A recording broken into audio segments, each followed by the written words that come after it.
নমস্কার সকলকে। আর আজকে থেকে শুরু হচ্ছে ডুরান্ড কাপ 2025-এর মোহনবাগানের জার্নি। আর আজকে খেলা আছে মোহনবাগানের সঙ্গে মোহামেডান স্পোর্টিং ক্লাবের, যেটা আমরা জানি মিনি ডার্বি। যে খেলাটা শুরু হবে আজ সন্ধ্যে 7টার সময়। যারা টিভি থেকে দেখবে বা মোবাইল থেকে দেখবে তারা সোনি নেটওয়ার্ক বা সোনি লাইভে দেখতে পাবে। এবং সেই সঙ্গে জানিয়ে রাখি, আজ সন্ধ্যে 7টা থেকে যুব ভারতী ক্রীড়াঙ্গনে খেলাটা হবে। তো এই মোহামেডান স্পোর্টিংয়ের বিরুদ্ধে খেলতে নামার আগে মোহনবাগান দলকে নিয়ে বেশ কয়েকটা গুরুত্বপূর্ণ আপডেট আছে। সেটা হলো, এই প্রথম খেলায় মোহনবাগানের কোচ আছে বাস্তব রায়। আর মোহামেডানের বিরুদ্ধে খেলতে নামার আগে বাস্তব রায় কিন্তু বেশ বড় একটা বার্তা দিয়েছে, সেটা তোমাদের জানাবো। সেই সঙ্গে মোহনবাগান দলের যে মেন কোচ আছে, হেড কোচ মলিনা, সেই মলিনা কিন্তু কলকাতায় আসতে চলেছে। সেই সঙ্গে টম অলরেড, সেও কলকাতায় আসতে চলেছে। তো এনারা কবে কখন আসতে চলেছেন সেটাও তোমাদের জানাবো।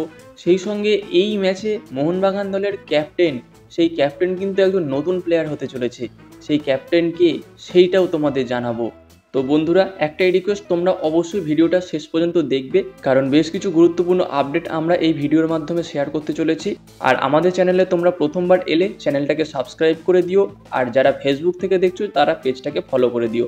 তো দেখো, প্রথমে যদি বাস্তব রায়কে নিয়ে কথা বলি, এই মোহামেডান স্পোর্টিং দলের বিরুদ্ধে খেলতে নামার আগে বাস্তব রায় যে কথাটা বলেছে সেটা হলো, সে কিন্তু মোহামেডান স্পোর্টিং দলকে ভালোভাবেই গুরুত্ব দিচ্ছে।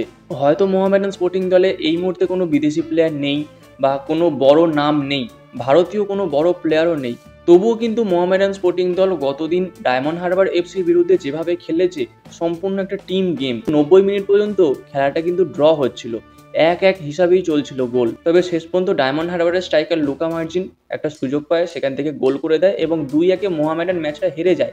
তবুও মোহামেডান স্পোর্টিং কিন্তু সম্পূর্ণ দলবদ্ধভাবে খেলেছে, সবাই একসঙ্গে খেলেছে, কোনো একটা প্লেয়ারের ওপর ইন্ডিভিজুয়ালভাবে ভরসা করে থাকেনি। আর তারা যখন মোহনবাগানের বিরুদ্ধে খেলতে নামবে, তারা কিন্তু আরও ভালোভাবেই খেলতে নামবে, সংঘবদ্ধভাবে খেলতে নামবে। ঠিক এই জায়গাতেই কিন্তু বাস্তব রায় চিন্তিত আছে বা এই জায়গাটাকে ফোকাস করেছে, যাতে মোহনবাগানও মোহামেডানের সঙ্গে পাল্লা দিয়ে খেলতে পারে। ডার্বি ম্যাচ, 50-50 ম্যাচ, কে জিতবে কে হারবে বলতে পারে না, সবাই সমানভাবেই মাঠে নামে।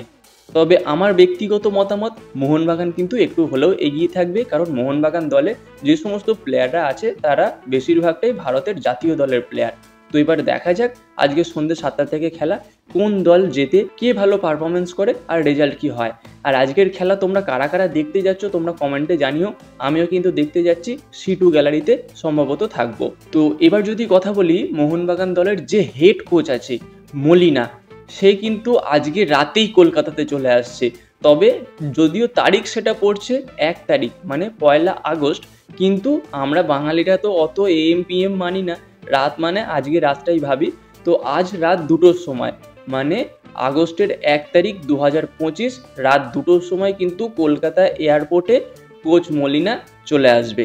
সেই সঙ্গে মোহনবাগানের যে আরেকজন ডিফেন্ডার টম অলরেড, সে কিন্তু আসতে চলেছে আগামীকাল সকাল 8টার সময় কলকাতা এয়ারপোর্টে, মানে 2025 1 আগস্ট 8 AM টম অলরেড কলকাতা এয়ারপোর্টে চলে আসবে। আর সেই সঙ্গে তোমাদের আরেকটা আপডেট দিয়ে রাখি, কোচ মলিনা কিন্তু একা আসছে না। মলিনা আসা মানে সম্পূর্ণ কোচিং স্টাফ চলে আসবে, fitness coach, goalkeeper coach, assistant coach, মানে 4জন কোচিং স্টাফ কিন্তু কলকাতায় আজ রাত 2টোর মধ্যে চলে আসছে। তো তোমরা যারা ভিডিও দেখছো তার মধ্যে কারা কারা আজকে রাতে কলকাতা এয়ারপোর্টে যাচ্ছ মোহনবাগান দলের কোচকে ওয়েলকাম জানানোর জন্য, কমেন্টে কিন্তু জানিয়ে যেও।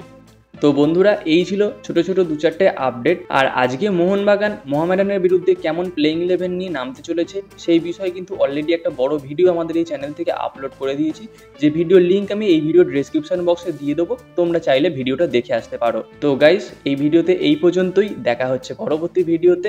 Bye bye.